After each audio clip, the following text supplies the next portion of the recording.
Hello，小伙伴们，大家好，我是向苦苦，现在是北京时间2025年8月26日的晚间8点。今天苦苦特别邀请了一位，叫做勇往直前的飞行员的朋友，然后想跟他聊一聊最近发生的一些事情，然后也确实是非常的突然了。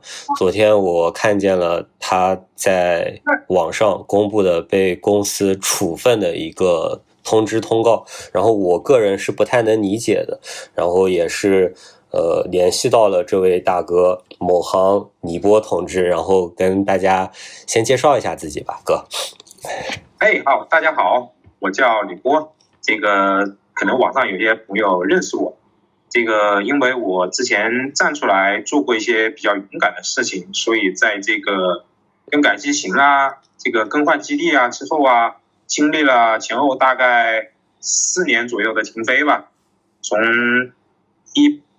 18年开始大概停了1-2年，然后又从22年开始停了1-2年，接着就是最近的4月份开始又停飞了，而且觉得总是在降级，然后虽然我的安全上可能没有出什么太大的问题，甚至来说没什么问题，大概就是这样一个情况吧，所以我的事情也会在后面跟大家逐渐讲清楚，大家就能明白中间的原因了。对，就是波哥真的是我个人觉得是遭遇到了很多问题，然后在他走这个正当渠道多次去进行要求和反馈以后，始终得不到任何的这个正面的有效的有真凭实据的反馈，然后在昨天他受到了这个公司的一个处分，我个人也觉得是非常离谱的。他的原因说是他在互联网上发布了就是一些有关于公司的信息，然后造成了很大的负面影响。就是作为我而言，我不太能理解，就是反馈一个问题，通过各种各样的渠道都无果之后，通过互联网去为自己维权，这有什么错呢？对吧？就是一个人有任何的这种负面情绪也好，或者是就是想不通的事情也好，他通过一个合理合法的一个手段去为自己争取权益，这不好吗？难道就是要每个人都去走极端，都去不讲道理，都去泄愤，去做那种事情他才愿意吗？就我昨天我非常担心波哥的这个状况，因为我之前也刷到过波哥的视频，我相信就是整个民航，起码中国民航就是大陆这边应该都刷过波哥的视频，就是可能很多人都是一知半解，然后很多人因为自己现在还不错，所以没有太去了解，但是在我了解到哥的这些事情之后，我觉得可能对于当下的每一位飞行员，甚至是别的岗位的人来说，都是有可能去遭遇的，因为这家公司它不是第一次发生这样的事情了，就在今年已经发生过更加恶性、更加就是闻所未闻的事情，就我觉得是很可怕的。然后他通过这样一种方式，然后来堵人的嘴，我觉得也是特别的离谱啊。那哥，你要不先跟大家就是大概介绍一下你的这个经历吧？就像我是养成生，就是高3就招飞的，然后毕业了就进公司的，然后不知道你是什么样的一个状况？好的，我是在这个高中的时候参加了这个公司的这个招飞体检，通过体检了之后，经过了这个高考的一个筛选吧，进入了这个航校，然后2年在国内的大学理论学习，2年在澳洲的这个飞行训练，然后毕业之后就进入了这个航空公司。首先是在一个小基地沿海的飞了一个波音737机型，在波音737上面经历了这个没有想象到的这种不正之风吧，就勇敢的拒绝了，并实名进行了举报。就是检察员索贿是吧？对，领导索贿吧。领导索贿。好。当时这个主持正义的大领导呢，也确实做到了主持正义。那位索贿的人员2个多月之后就免职了，我也在这个成功的后续经过努力吧，也当上了责任机长。因为领导也许诺过我以后离开这个地方，并且更改了波音777机型，就是因为在更改波音777期间进行这个航线机长的带飞的时候，这个帮我主持正义的大领导调离了本集团公司，后续就遭遇了一系列的这个我在网上的证据也看得到的一系列这种不寻常的事件吧。18年到20年大概停飞了2年，然后22年之后又大概停飞了2年。现在从4月份也开始停飞了。本来是一个合格的波音737机型的责任机长，变成了这个在波音777见习机长，大概当了1年多。因为人为判定的技术检查不合格，当然我也中间也发现了这种问题，也进行了当时17、18年的时候进行了实名申诉，到现在也没有个结果。是在航班运行过程当中说你偏离了高度是吧？对，说高度有问题，然后我也不知道有什么问题，管制员也没有发现问题，申诉 QAR 也就是飞行数据也没有进行解释，也解释不了，没有飞出任何高度的问题，但是检查员却以在航班运行过程的这个检查航班当中说你高度有问题，然后把你给挂了。对，这是主挂点。明白。然后你申诉，你是想知道这个原因，还有它的证据，或者说是它的这个依据是什么？它没有。对。明白了。然后就没有申诉的答复。就没有答复，因为那个检查在底下我也没有签字，因为当时需要自己签字确认嘛，我没有签字，我申诉。就是因为他没有就是任何的凭据，没有任何的这个事实吧。因为航班运行过程当中，如果真的出现了高度问题，就不光说你的检查被挂了，对吧？这个检查员那他要负更大的责任。对呀，对吧？他可能就要被停飞了。但是这个航班是正常的运行下来了，那他说的这个都是，在我个人觉得就是在放屁。对啊，就是我也不知道哪里有问题。对，明白了。然后你这个就后来就没在777待了，就去320了。然后在320的这个，因为中间停飞了加起来有个3年，对吧？然后也是第一次去飞空客。大概停飞了2年吧，第一次飞空客。对，然后你的这个无论是理论呀，还是这个机型，包括你这个带队运行的经验，其实基本上都生疏了。对，在这样的一个情况下，然后他们是怎么样给你去不通过的呢？就是我首先机长改装是通过了，通过之后执照也，因为我们要换新执照嘛，有新的签注，空客 A320。对，你的 PIC 是有的。对，然后 PIC 有了之后，却一直不下资格。期间多次去询问为什么不能飞，不能参加航班生产、运行和训练，就是答复就是领导没签字，因为要签字才能下资格嘛。然后一直等到了90天，咱们的最低起落要求3个起落过期了，因为模拟机飞完一直没飞嘛，对，就重新去飞模拟机补充起落，然后再去航班中开始进行飞行训练。结果本身就生疏，在航班上也排班也是非常之少，和同类人员相比，和同一个运行组的同类人员，我可能只有人家的1半，甚至还不到。我也提出来过，也解决不了这个问题，就是排班比人家少，也飞不上。后续在这样一种情况下，也因为1年的改装期要只保留1年的待遇，要不然会自动降级的，我也必须去申请要去检查了。结果检查同样还是就是说在没有这个飞行数据出问题的情况下，一样是2次判了不通过，所以我觉得就比较主观了。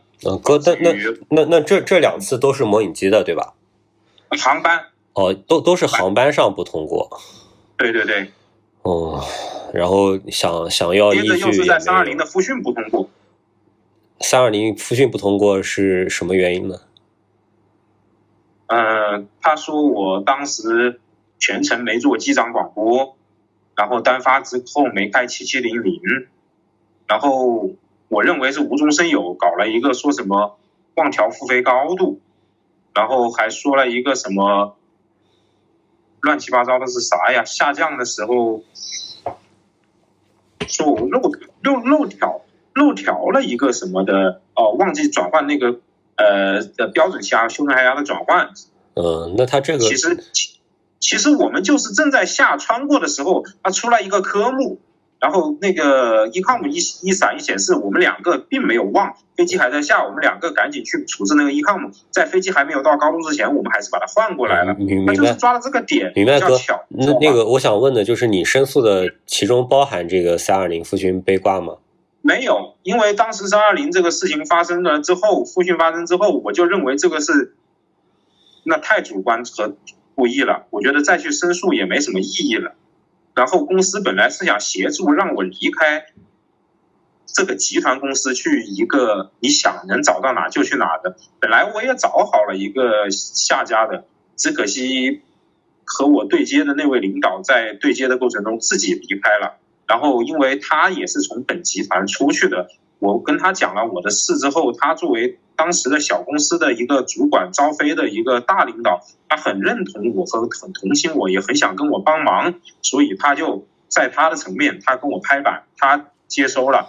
但是他一离开之后，你换一个不了解情况的领导去下家，你一说别人只能看见你有前面那么多的不通过记录，那市场上有那么多飞行员，肯定不会优先要我，对吧？对，那哥，你现在的这个，主要在申诉的是其中的哪一个部分呢？或者说你现在的主要诉求是什么呢？我主要就诉求就是说，对于这几年的这些事情，我提出来了几个点，就像我们刚才聊天说到的，为什么当时的这个777上面这个飞错高度这个没有给我解释，对吧？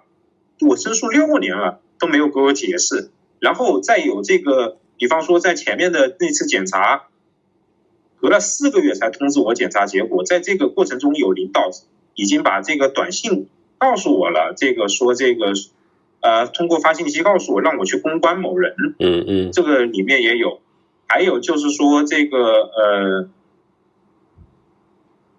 更改320之后为什么不安排我飞行？排班少，然后操作的少，对吧？就是跟同期相比，就是明显是受到了这个，就不说优待吧，就起码是没有受到一个正常的这个排班。对，对，然后就是整个过程中，包括来说，我觉得作为一个实名勇敢站出来的举报人，应该是这个受保护的。为什么我现在就是说成了这样一种这么离奇的经历？这个检查不通过记录，在这个民航史上都已经算是非常非常之差了，而且排班也排得少，这个显然是不正常的。所以说，我觉得，怎么说呢？我觉得懂的人自然就懂为什么我们的相关法律和这个规章有保护实名举报人这一说，对吧？大家都知道这是需要保护的。对，而且我觉得就是实名举报这本身是应该被鼓励的，就是无论从哪个层面来说，你实名举报这本身就是对你个人的这个，就你就不存在说我故意的去造谣去诬告的这样的一个说法，因为是实名举报，对吧？其次咱们有事儿就说事儿，对吧？你解决不了，那我们就通过正规的渠道去解决问题，这个才能避免很多不讲道理、很多极端的事情的发生。我觉得就是这个应当是被鼓励的。就是如果真的他就是有这个真凭实据，那他就应该直接就告知于你，对吧？在你多次的去寻药无果之后，那出现了问题就应该去承认它存在问题。我觉得如果他承认存在问题，对于这些人该处理处理，对吧？该道歉道歉，这个事情其实就解决了，对吧？就我觉得就其实也没有说一个要怎么样，又不是让他赔钱，又不是让他给我们什么精神损失费，他当对吧？时其实我第一次提出来的时候，向我提出过诉求，我也提出过，就是说要做一定的补偿和一定的保障，但是也没有说具体的金额，知道吧？然后也确实是有比较好的领导，甚至让这个集团的人力资源部的经理老总来和我进行了碰面，知道吧？是他们安排的碰面，就是说想能不能帮忙，或者就是人力这一块想想办法，开一个特殊的一个保护或者偏离，对我个人知道吧？真的我遇到了比较好的领导，他们确实想这么做，主动问我诉求，看看怎么办这件事情。他想解决你员工遭遇到的问题，就领导本来就是应该干这个事儿的，对吧？领导他就是领导员工呀，不然他领导谁呢？对不对？你员工遭遇到了困难，遇到了这种特别的情况，那肯定是想着怎么把大家的这个大事化小，小事化了。对不对？他现在想的是把你的这个嘴给闭上，他把他自己的事儿化小化了，他反而让你的事儿越来越大。对，就我昨天我看到你的那个公告之后，我是觉得他是想把人给逼疯吗？是想把人给逼的，就是逼上梁山吗？对吧？本来是没有任何这样的想法的，那他这样的一个态度，你包括现在很多行司。在更新员工手册，我不知道哥你知不知道，反正就现在很多行司在更新员工手册，上面就写了，就是如果员工发布了就是一些东西导致公司就是舆情上有负面的影响，他就可以辞退员工。就这个本身他的这个员工手册这一条目的这个设定它是违宪的，然后它也违反我们国家的这个劳动保护法，因为给公司造成是否是负面的舆情，这得看是什么事情，对吧？如果是员工造谣传谣导致的，那绝对是没问题，因为这是犯法的。他员工手册他不写这一条，也应当被辞退，因为你这是违法的行为，对吧？如果员工是真实的反馈自己遭受到的这种情况，或者是我遇到的困难，让大家认识到了这个事实，确实是这个集团这个公司他这个领导层或者是管理层位的这些人他渎职，对吧？他以公谋私，他不干人事，他就是在逼人，那这个造成的负面影响为什么要员工承担啊？我不太能理解。对啊，是啊，你就是一种违宪的行为嘛，是吧？我说如果这个员工他是去恶意去传播与自己不相关的一些东西，我觉得你可以考虑这一条，是吧？但是你说已经是一个员工，特别是在你的企业内把所有组织程序都走完了，得不到一个公正处理，甚至连一个解释都拿不到的话，那这是你唯一的办法。你不这样做，那你只能走对，不然你就只能违法犯罪了。对呀，那何必这样呢？是不是？对啊。其实我以前的我现在的这个公司也有这样的相关条款，他写的是在未经过这个授权的情况下接受记者采访是可以解除劳动合同的。其实在我之前，在去年，就像我们这个单位有一个这个员工的这个新生的一个平台了，我向上面已经反映过了，我说我已经把单位所有的程序都走遍了，而且公司领导人也在讲话上也讲了，有什么事不要发到平台上，发到网络上，优先和员工平台新生进行交流。我也进行交流了，我说请问我该怎么办？相关程序我已经走完了，仍得不到解释。最后回复是谢谢你的理解与关注。你像你刚才说的那个未经允许接受采访，这个要被辞退，这个本身也是违宪和违法的。就是你如果没有以代表公司的这样的一个身份，你只是纯粹的你的个人，你跟公司不相干的这个情况下，你可以接受任何的采访，接受任何的这种你想做的事情。就是我们是有自由的，就是这个我们行司它没有任何国家公务员的这种强制的就是权利，就是你如果是国家公职人员，你是受一定的这个约束的，但是呢，哪怕是国家公职人员，我们国家也是鼓励他们去在自媒体上进行创业的，也是鼓励他们在这个让这个社会的正能量越好的这样的一个情况之下是没有任何问题的。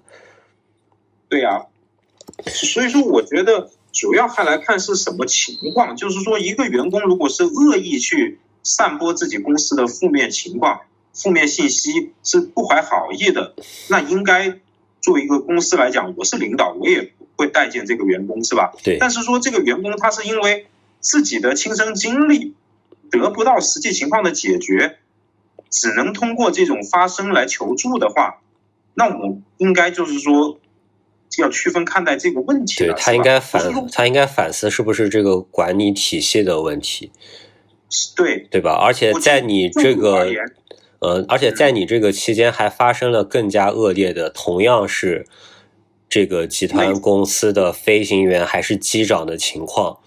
就直到现在他们都还没有开始反思自己，还没有开始查自己，我觉得也是非常离谱的。就我最近前段时间上个月我在追一部剧叫《以法之名》，哥我不知道你有没有看。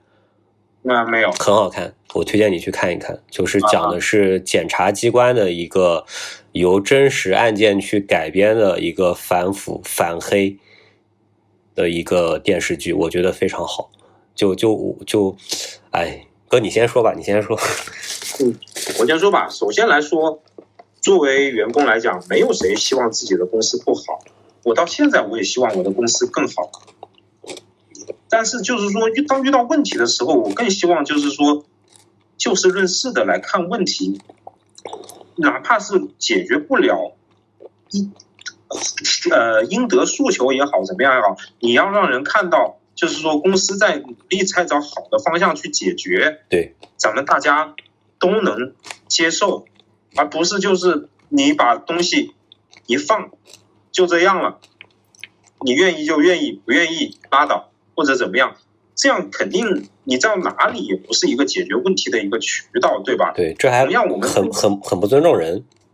是我们对自己的孩子也会这样，就是说你不能通过不讲道理的方式去管教，对不对？是吧？那你这样的孩子能成长好吗？我觉得肯定不行。只是说咱已经，特别是我已经走了这么多年的程序了，也没有在哪个程序上出什么问题，或者提供了不实的东西，或者出现了这种诬告，或者是乱七八糟的。对，你有任何问题，你现在应该是在被拘留，或者是已经被关进监狱了。他能处分你的这个唯一的原因就是你是合情合理合法，他找不到任何别的他可以去做的事情了。对，如果就对你这个定义的负面舆情，那我想请问，这个负面舆情的主人公或者造成负面舆情的人是谁？对啊，你是受害者。对，我仅仅是一个受害者而已，而且我已经把这个优先向公司内部层面反映多年了，公司的结论是未见异常。那你就在做这个结论的时候，优先应该考虑好会不会放出去，让大家认为和你有不同的看法，而导致于对你的负面的这种印象，对吧？对，这个是你应该考虑到的东西，不是就是我就这样了，你就该认了，你反正认了也就那样，就是欺负老实人，就是欺负老实人。怎么说呢？可能就是觉得每一个人都应该没什么招或者没什么责，应该被拿捏，是吧？他让你咋，对啊，你就要咋，就是这样子。我们其实已经算是怎么说呢，很老实的人了，也没有那么多奇奇怪怪的想法，只是说基本的公平公正，对吧？也不图什么这个飞黄腾达或者大富大贵，只是说咱打一份工干一份活，做好自己的本职工作，单位怎么要求，大家能做到的我们都这么做，是吧？而不是说因为某些事情特殊对待，而且这种东西还拿不上台面，你本应该有主持正义的这种相关机构，你却依旧没有能主持正义。当然了，可能我说的主观了，但是你要经得起这个人民大众的舆论监督啊，对吧？起码这个事情的前因后果，你要有一个完整的一个总结和记录，对吧？对，我至少觉得你这应该舆论监督是这个必须的，也是这个国家所要求的，是吧？这个你至少这一点你要做到，这就是为什么需要舆论监督，它再从根本上去提高这种违法犯罪的成本，是吧？保障基本的公平公正的权益。反正大家懂的都懂吧。哥，那你现在就是收到了这个公告之后，你是什么打算呢？我打算就是第一，我这个拿出来让大家来看一看；第二，其实在看的过程中我也会得到很多帮助，因为有的时候就像打游戏一样，它自动就开了一个团战吧，是吧？有一些我也当然也收到了也很确实的一些专业的，不管从法律上啊还是各方面的一些这种建议和这个直接建议，然后呢我也会走相关的这个程序，是吧？这个比方说去反映啊或者是申诉啊，全部都会走。然后当然在大家的关注下，我觉得申诉之后会怎么样咱们再看一看，而且我个人是愿意把我的申诉信也公开的，对吧？这个我可以给大家看一看吧，是不是？是吧？这个那我们就经历一个公正的裁决嘛，对不对？是吧？不能说公正吧，至少说公开的，对，经得起检验，对吧？经得起检验，对吧？我们没有任何就是就是觉得有什么不好的事情。对，至少我觉得我是非常坦诚的，是什么样就是什么样，我愿意把证据给出来给大家，别人怎么裁决我做不了主，但是你如果就是说要给予一个处罚，那你这个处罚我觉得也没什么好隐藏的，对吧？这个事件也不是什么一个涉及到国家机密或者是这个商业机密的一个事件，对吧？没什么好隐藏的，然后大家就来看一看我到时候的申诉是怎么去申诉的，然后最终的结果我也会透露吧，公示给大家吧，对吧？这个我人也在这里，我也不会跑，也没必要跑，对吧？大家后续也会知道。而且我的这个视频也基本上都被投诉下架了，现在。哥，你像你就这几个月，你觉得就是你获得了一些什么呢？或者说你有些什么教训吗？其实我觉得，这个非常值得聊一下。其实，在站出来之前啊，你会想很多东西。你会想什么呢？因为你要好多同事，对吧？可能知道你的事，但是你好多还有社会上的朋友，他不一定知道你的事，你也不会主动去跟有些朋友去把这些事情说出来。当你就是把这些事情，你突然成为一个公众人物之后，这个你会肯定前面你会心里有压力，哇，别人都会怎么看我？走到外面，邻居街坊是吧？结果我发现，其实当我站出来之后，特别是这样的事情站出来了之后，没有一个人对我看法产生了改变。也许我接触的人，圈子交际圈不是那么大，但是当我的交际圈没有丝毫改变，别人该和我一起玩干嘛的，全部都不会说对你产生偏见。真的，我觉得人应该去勇敢一点。然后唯一我觉得有些压力就是说，也许会不经意之间带给自己的家人，他们会对你多一些额外的担心。就像这2天我的家人还给我发信息说，实在不行就回来吧，这个算了，这个反正家里也不会吃不起饭啊，或者怎么样啊，对吧？就说这种话。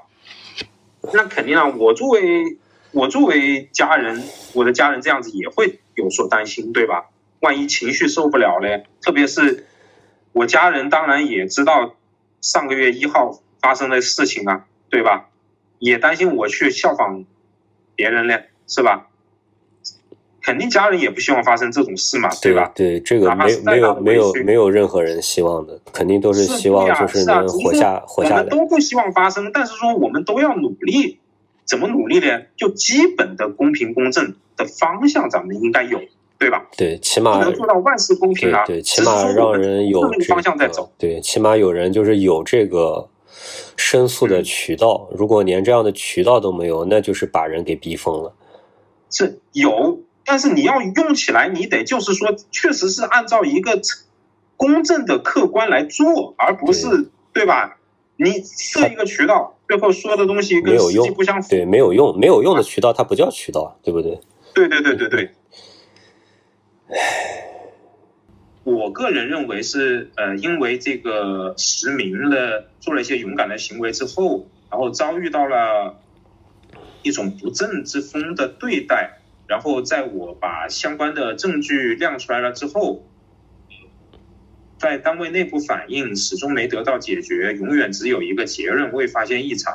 但我想得到这个证据的解释的时候，永远也得不到。后来就在进行了这个互联网上的这个公布吧，公布了之后，也相关单位也没有给出一个具体的说法和具体证据的解释。到现在，昨天已经牵扯到要给予处分了。对，就是一直不让你飞。然后现在给你处分，那我简单总结一下吧，就是你最开始的时候是在737机队放了机长，然后也带队了，在这个期间和当地公司高级别的领导有一些矛盾和冲突，然后当时有一个好心的老大哥帮你就是换了机队去777，但是你去了777以后，这个大哥他可能换集团了，然后你在777可能遭受到了一些不公平的对待。对。然后在你的模拟机检查期间，就是他把你给加了限制，或者说把你挂了。在真实航班。在真实航班当中是吧？对。就是你先改装去了777，是先飞的副驾驶还是飞的航线？左座机长。飞的航线机长。然后他说你高度出了问题。但是他没有任何的证据。对。那你那一个航班是正常的生产运行还是你的检查班？检查班带生产运行嘛。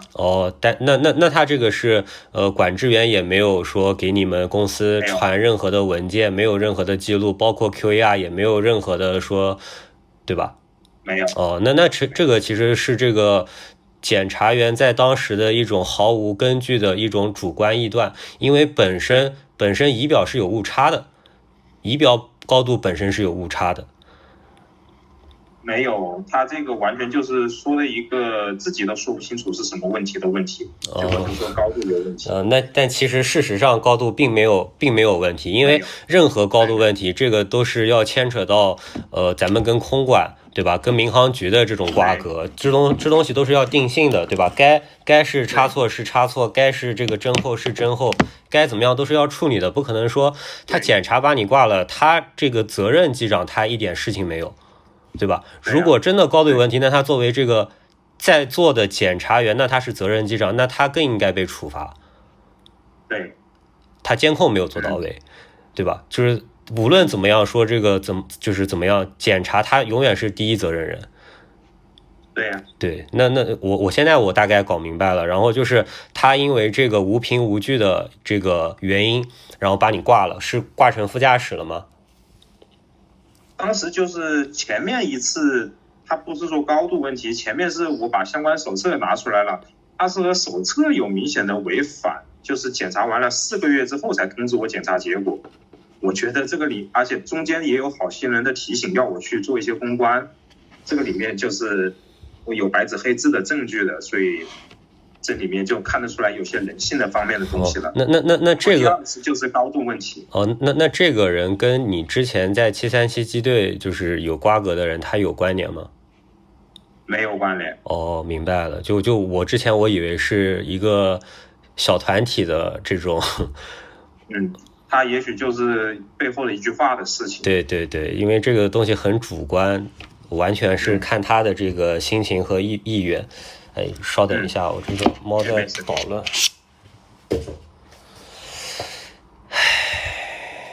你刚才说那个是17年的事儿吗？还是几年的事儿？对，17、18年的事儿。对。然后那个之后，你是一直在777机队，就是飞副驾驶嘛？然后后来又转的320。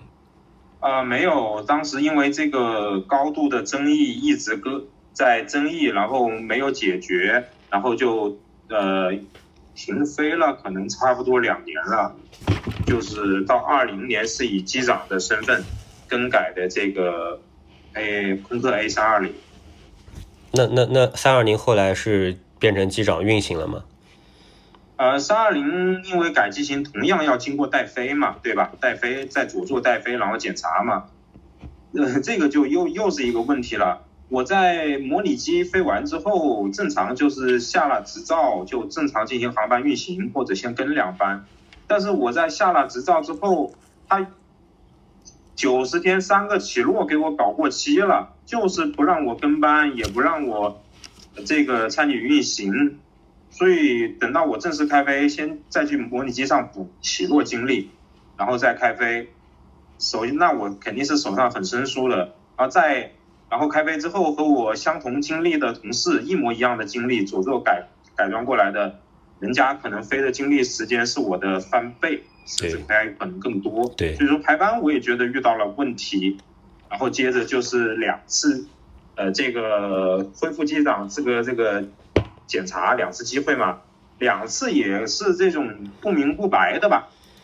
我可能说的有点主观，但至少客观来说，在 QR 数据上是没有问题的，就是飞行的上面也是不通过，然后后续又经历了空客 A320 的这个复训的不通过，也是人生第一次复训不通过吧，所以说我当时就觉得这个太严重了，那必须得逐渐站出来，当时呢就是走一些组织程序进行了这个反映问题，然后就一直没有一个正面的回复吧，就是起码对，就是说对于我这一段这些经历，这里面这么多的这种猫腻也好，是我觉得不正常也好，包括时凭时据的我刚才说的这个飞错高度这种问题的这种白纸黑字的这种证据，以及相关人员的提醒以及检查的违规4个，因为当时文件是有要求检查完必须马上通知结果的，他隔了4个月才让我签字确认不通过，我觉得这个里面你也没必要这么做嘛，是不是？过就不过，是不是？你没必要过我4个月再告诉我，让我不准备，是吧？所以说，当然了，里面其实平时蛮多这种经历的，比方说我的排班总是比别人少啊，对吧？总是飞不上啊，这些小东西都不说了。所以说总体下来，我觉得还是被有些风气吧看上了，就是这样子。因为说句实话，我是唯一在我们单位里面敢实名勇敢站出来的飞行员，去抵抗这种政治之风吧。是的。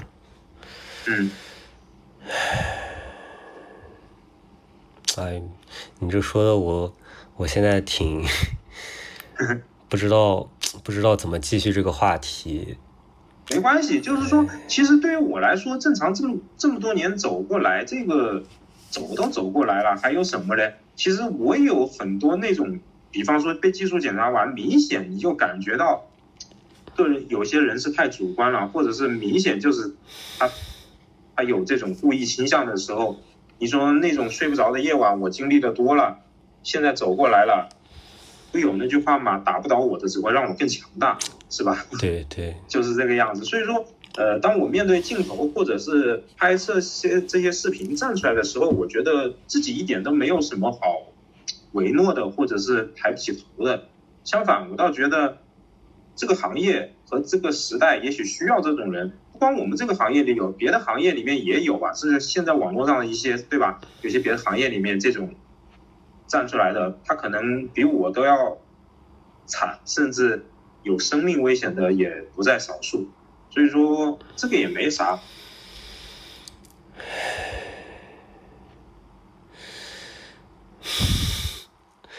没事，是不是你觉得还可以问一个问题，就是说换到现在回想一下，当时我还会不会那么做，是吧？对，这是我想问的。这个问题我觉得挺好。其实我这个稍微展开一点点说啊，其实我能那么做嘞，就是因为说实话，我家3代党员，我爷爷参加过抗美援朝，负过伤，在部队里是享受终身革命伤残军人待遇的，也受过毛主席的慰问。我父亲也是党员，我在高中就入党，所以说我觉得这种东西它有它的正能量的传承，以及相信这个组织和国家的这种概念的，包括这种教育的影响。所以我当时站出来的原因，其实我也不傻，我也知道你干了这种事一定会被人记住，极大概率是被报复的。只是说我当时想的是，你报复我，我再进行实名举报你，或者就是说你只要敢这种行为报头，我一定再次站出来。我是这样想的，因为我觉得你总有反应的地方嘛，对吧？这个机构总是存在的。当时就大概就这样的情况站出来。但是说你说我现在回到那个时候经历了这么多，还会不会呢？我觉得如果我旁边发生了类似李波这种情况的一个人，让我现在我看到他是这样子了，那我可能就不敢了。因为这样一个人在经历了这么多之后，就是说遭遇到这一切之后，始终还是熬不过来，甚至他的行为都是一些正向鼓励的行为，他都熬不过来的话，也确实让旁边的人会有所忌惮。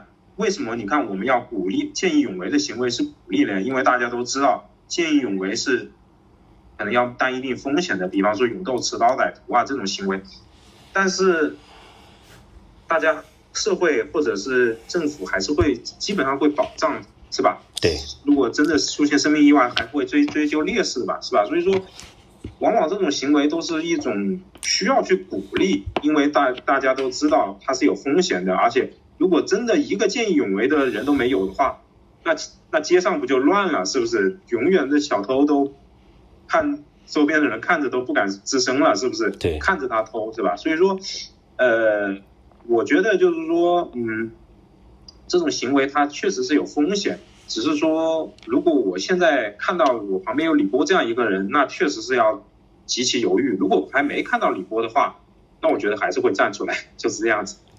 明白。我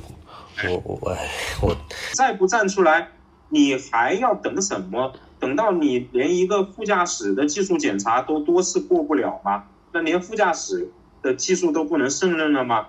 是吧？而且我中间我也说了，经历了那么长时间停飞，而且排班上座的几率也很低的情况下，它真的很容易通过模拟机让你不通过的，大家也都懂，对吧？这个手一伸出，管你是谁，你都不行的，是吧？所以说，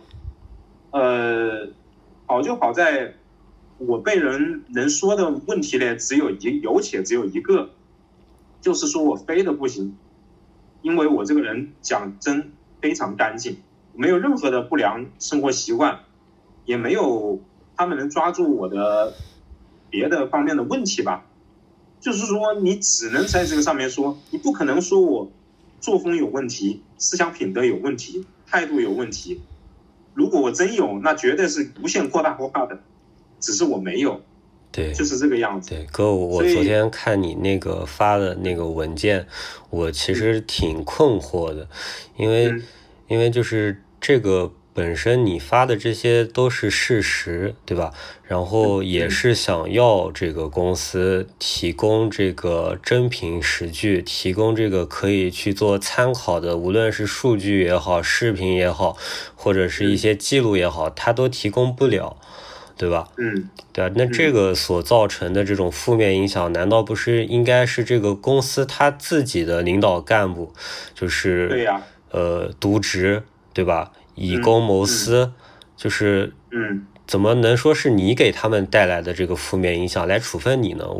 我觉得就是，无论是发这个就是写这个公文的，还是发这个公文的这些人和部门，我觉得首先这些人他的脑子。我都怀疑这些人他是怎么去做这个事儿的。我看的没错的话，应该是飞行总队的人力资源部，对吧？对，就他还不是公司法，就是他一个飞行部的这个部门可以。申诉是向人力资源部申诉，但是盖章是盖的飞行总队。对，就我其实觉得挺疑惑的，就是这种事儿，就是。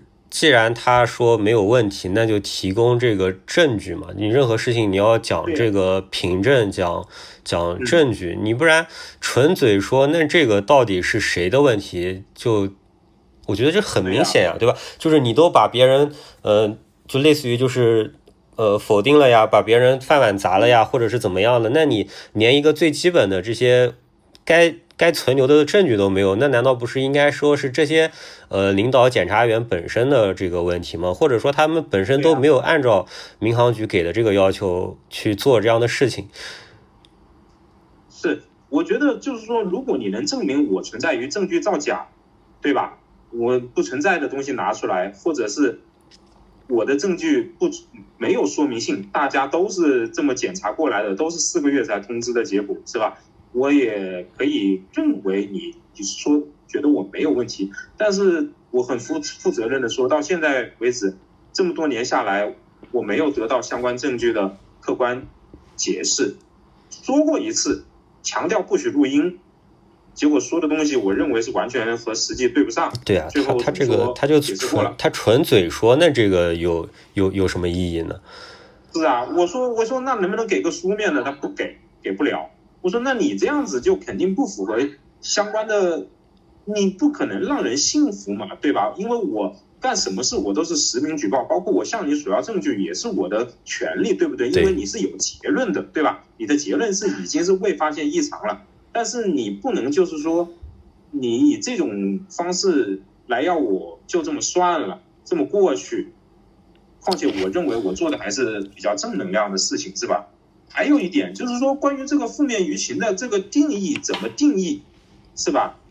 我们作为一个企业，我们单位是一个央企啊，它是应该接受这个人民群众监督的，对，是吧？你这种行为，你是应该接受监督的一种体制下，我公布的东西并不是说是与我无关，去胡乱揭露他人隐私，是吧？那我觉得我这个人想法有点问题，是吧？与你无关的东西的话，全部都是以我是主人公，我的个人经历为主的一些经历和遭遇公布出来的，我自己首先都不怕经历这个舆论监督，为什么相关方就怕或者就是觉得站不住脚？对，是不是？对，然后其实今天我的视频一直在被投诉，小红某上已经被投诉下架了，知道吧？原因是泄露了什么内部或者商业机密之类的，可能我不太懂啊，可能很容易被投诉下架，申诉而且还很麻烦。其实这个大家看过视频的都知道，我透露了啥不该透露的东西的，对不对？这份处分完全是针对我的，对不对？对，我自己都没有觉得是一个泄露隐私或者是不该拿出来的东西，对不对？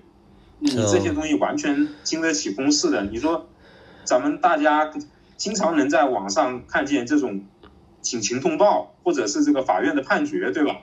你这种东西完全就是100%是经得起公示的嘛，是不是？是吧？对，你只要当事人没有意见，是不是？是吧？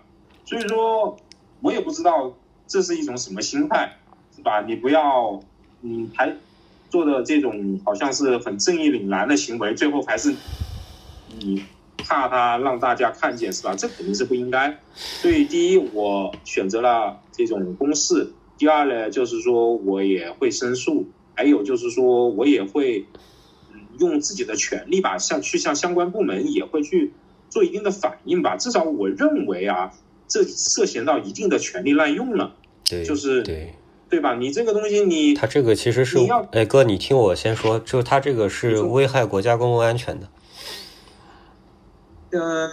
可能这个我还不敢说的那么大啊，至少我觉得他这个是有涉嫌权利滥用，因为你这个行政权力掌握在少数人手里，确实你经不起推敲的话，那会危害到一定安全的。你说遇到下一个人会怎么办，是吧？你说再说难听一点，以后的人看见我现在是这样子的情况的话，会怎么去想？当你遇到你所认为的不公的时候，你敢不敢说？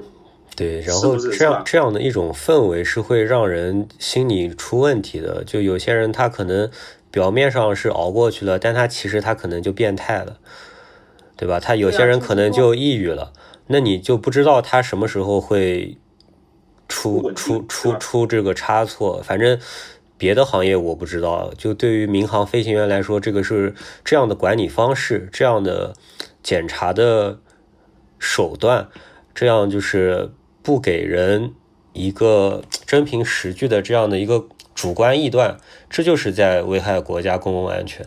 然后就是这个某些公司最近也出了很多非常极端的事情，对吧？就是我其实我不太能理解，就是他们怎么还敢这样呢？像我昨天我看到这个处分通知的，我的第一反应是，他是想把你逼着走极端吗？就是那不然他想干什么呢？是啊，其实当大家看到了那种比较极端的事件之后，我也去过单位，我当时问了领导一个问题，我说你看啊，我现在绝对是讲理的，对吧？我程序也讲理，道理我也讲。我说我如果通过讲理都解决不了问题，难道你们是在逼人不讲理吗？然后领导，呸，千万别这么说。我说对啊，我说我也不想这样啊，谁也不想这样啊。但是你们想想看，如果讲理都不能解决问题，那只能图个不讲理的话，那不乱套了吗？对吧？或者就是说，你让这么多的人，我的另外的同事看到讲理是没希望的，当别人遇到认为的不公平的时候，那别人还会不会讲理呢？对，他可能都直接跳过讲理的这个步骤，他默认讲理没有用，他可能直接走极端。对，就是说每个人可能的忍受力和这个环境，家庭环境啊，这个生活环境啊都不一样，对，他的这种遇到问题的这种反应也会有区别。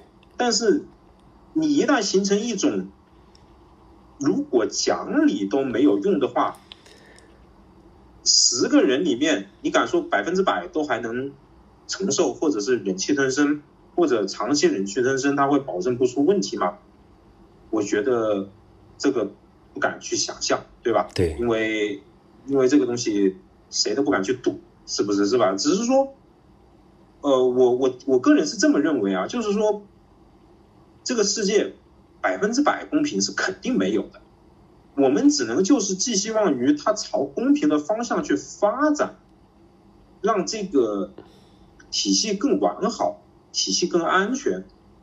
我至少敢说，在我10来年前那一次勇敢的站出来的时候，那个时候还相对来说是比较公平。对，至少我那一次站出来，相关领导2个月之后被免职了，我也慢慢的让我当上了机长，领导也兑现了承诺，让我调离原机型，去更改了波音777机型。咱们飞行员都知道，能当777的机长肯定比要当737的机长要有这个羡慕一些，是吧？对，谁不想飞大飞机呢？对，谁不想飞大飞机呢？对不对？所以说，领导当时给我兑现了承诺，让你更改机型，调去省会城市，是吧？因为他们知道我的妻子其实当时也在这个城市，知道吧？所以说，那你当时也让你们家庭团聚，你当时应该是因祸得福了。对，因为正常的调动其实是不那么容易的，尤其是想去飞大飞机，其实是没那么容易的。尤其是在大公司里面，你想想看，那么多小飞机的飞行员，谁不想从一个小地方去大城市去飞大飞机啊？对，是不是？是吧？所以说，人家1言9鼎也做到了，相关人员也从一个公司级别的副总免职成了一个调研员。不过为什么我觉得有的时候还挺公平的嘞？那个人大概在被我实名举报2、3年之后就拜拜了 ，game over 了。就是先是因为心梗，后来是脑癌吧。反正当然了，这种东西也不要那么去这种封建迷信吧。至少来说，它有些东西它也就是这么现实。现实报了。是啊，就是说人应该就是说以这种正义或者开朗的心态去面对自己所经历的事情。还有一点就是说，当时他向我这个提出这个不合法的这个索要的时候，我真的是很意外，我真的没想到会发生这种事情，因为我个人是真的没想过去主动去做这些事，而且这个领导当时调过来也不是太久，只是说我碰到了比较关键的阶段，就是快要晋升机长那个阶段，突然跟我来这么一句，我确实是觉得我想都没想过的东西。这看人，他有些人就喜欢占便宜，对，他有些人喜欢占便宜。你像我们那时候有机长，就普通机长出去吃饭都要副驾驶买单。那不应该。有这样的人呢，他就有些人他就是喜欢占便宜，这没办法的。可能就是碰巧他变成了你的领导，然后碰巧你那个时候升机长，对，这个其实我感觉就是你看公司处理的也是很好的，对吧？就说明就是这个公司本来的风气还是挺正的。对，就只要你敢举报，有这个证据，他就会处理，对吧？不像说你后来遇到的这些管理层。其实说句实话，当时我只是向那位大领导发了一个短信，我其实也没有证据，只是说那个大领导，第一，他愿意相信我，不会相信一个飞行员或去编这样一个东西。他肯定去调查了，也肯定去问了他之前带的人，确实是有这个。个人也有一定的了解，对，就是现在就是很多人他不愿意去做这些事儿了。波哥，就是那你现在遭遇到了这么多之后，你对于未来有期待吗？或者说你对于当今的民航现状，你还抱有美好的期望吗？有，这个首先一点，我做事全部都是依规合法，至少我是努力去依规合法去做事。我相信这个坚持这一些一定会有好处的。这个，因为我也接触过，国家的某最高领导机构层级吧，那个机构吧，应该这么说，人家给我的说法就是说，你要继续反映问题，不要放弃。这个，因为他说，因为全国这么大，我们不可能每一个市、每一个部门都管得过来。我听得懂别人的话，资源只有这么多，只有当你比别人有更多的坚持的时候，国家才有可能有仅有的那些资源来帮你解决问题。举个很实际的例子，湖南怀化有一个操场埋尸案，不知道知不知道？就是一个老师他遇害了之后被埋在了操场里，因为他是举报那个当时他们学校大概是个工程有腐败还是怎么样，举报了校长，16年才沉冤得雪。为什么呢？家属的不懈的努力的举报，导致于惊动了中央督导组亲自来办案，在操场里把尸体挖出来，把那些当地的一些警察和当时的一些法院的一些什么的不公正判决都全部都全部都依法处置了。16年了，是吧？不容易。但是你说中央督导组他就那么多人，全国那么大，10几亿人，他怎么可能办得了那么多案，是吧？所以说需要我的坚持。还有一个，我觉得我对中国民航非常有信心。为什么呢？我在波音737的时候去接过飞机，就是去美国西雅图接那个新飞机，当时有民航局有2-3个领导吧，要作为局方的人员要一起去的，因为他们需要航司审核签字的这架新飞机。因为我的感觉非常的好，那就是明显而且那3个领导官都不小，2个都是处级干部，还有飞标司的领导，知道吧？所以说我感觉人家就像一个公务员一样，在我们面前他是高高在上的一种官职，但是其实他跟你就是朋友同事，出去对你一点价值都没有，真的。而且做事情都非常的规矩，在国外的言行举止都非常的注重。这就让我感觉到了一种，就是说第一次让我感觉到这种局方的这种领导的这种公务人员的一种形象，不会就是说给人感觉就是官僚啊或者怎么样啊，绝对不会。所以说我觉得真的，当你真正接触到一些层级的时候，才会觉得不是每一个人都像你想的那个样子，或者就是说在工作中至少人家是有自己的原则的。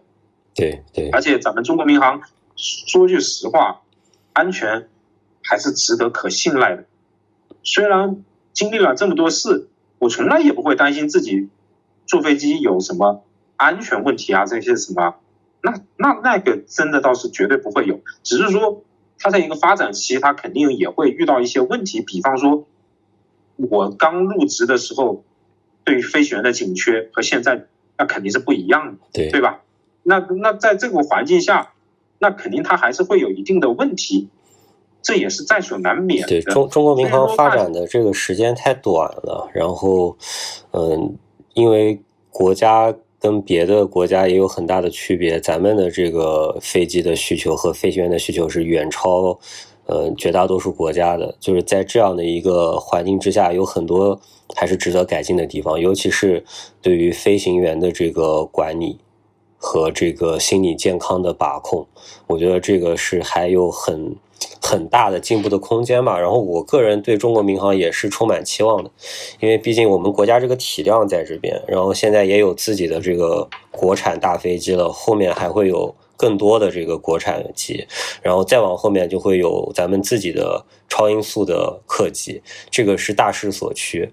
就所以我其实我对中国民航这个是抱一个非常美好的期许吧，然后包括咱们的低空经济也会慢慢发展起来的。所以哥，我觉得你在这儿就是一个一面旗帜。我说真的，就是可能很多人觉得你傻，觉得你就是不懂得变故，但我觉得我是很欣赏你的，就是任何行业都是需要这样的老实人，需要这样的就是坚持。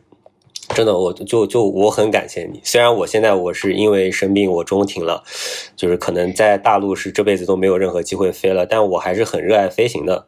就我现在是1级体检合格证是终身停飞，但是我可能以后也可以去办2级的体检合格证，也可以在别的国家在别的地区去再完成我这个飞行的就是遗憾吧。我个人是真的，我很认同你，就是因为你很正，就是你的这种诉求啊，你的这种东西，其实让我觉得没有任何不适的地方。就如果真的说有什么不太好，就有点啰嗦了，就是不能一下子告诉别人你在什么样的状况之下你遭遇到了什么。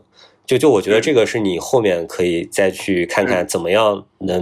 对，这个我觉得很关键，因为既然要走互联网的这个渠道，那肯定是要怎么样让自己的这个效率会更高一些，会比较好。好，对，行，那哥，那我们今天就大概是这样吧。然后最后你要不来就是你来总结一下，然后看看就是有没有想推荐给大家读的一本书或者是一部电影、影视剧啥的，反正就咱们正能量结尾。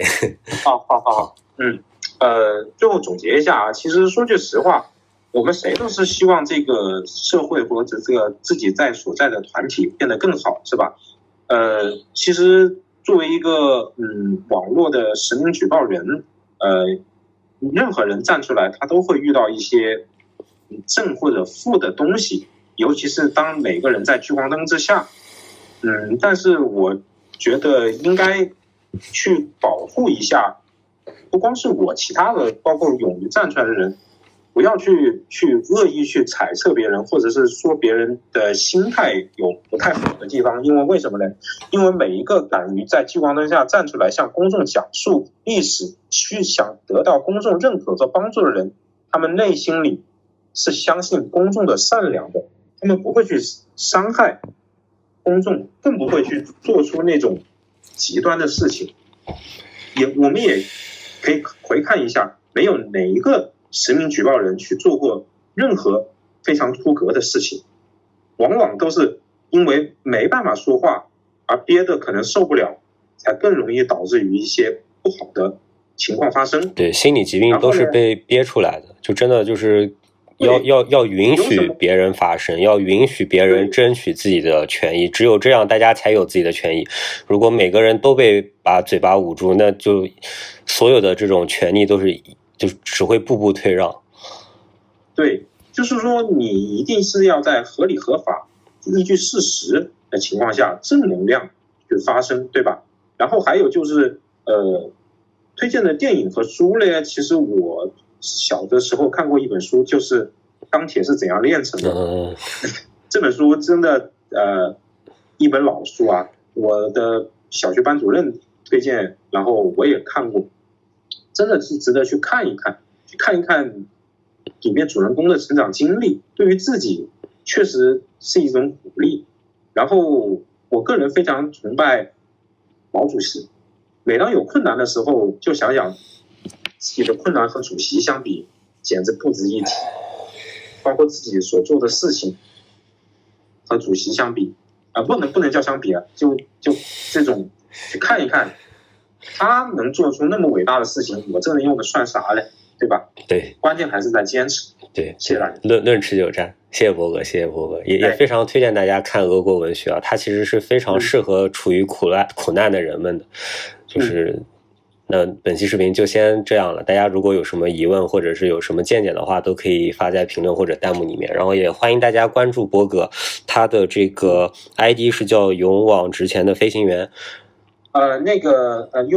对，那个抖音上是现在就关注这个某行李波吧。好，我看你那个还是认证的嘛，然后我看你视频号是这个。那个号不是那个号，被有些限制了。哦，好，反正大家感兴趣的话，我会把哥的这个账号给艾特出来，然后大家感兴趣的话也可以去看一看，也希望大家多支持勇于为自己发声、为大家发声的人。就是可能现在他只是在为自己发声，但他实际上做的每一步都是在为以后可能步入这个境地的每一个人去发声。希望大家就是，然后哥就是如果有一些不太好的评论，或者是有一些网友风凉的话，我也希望就是你可以就是不要受他们的影响，就真的什么人都有，什么素质的人都有，他很多人真的就是智力都是有点问题的，就是互联网它让什么人都有资格出现。对，好，行，那就好，哥加油。这样也期望和苦苦的下一次连线，也希望有好消息带给大家。好，谢谢大家，拜拜。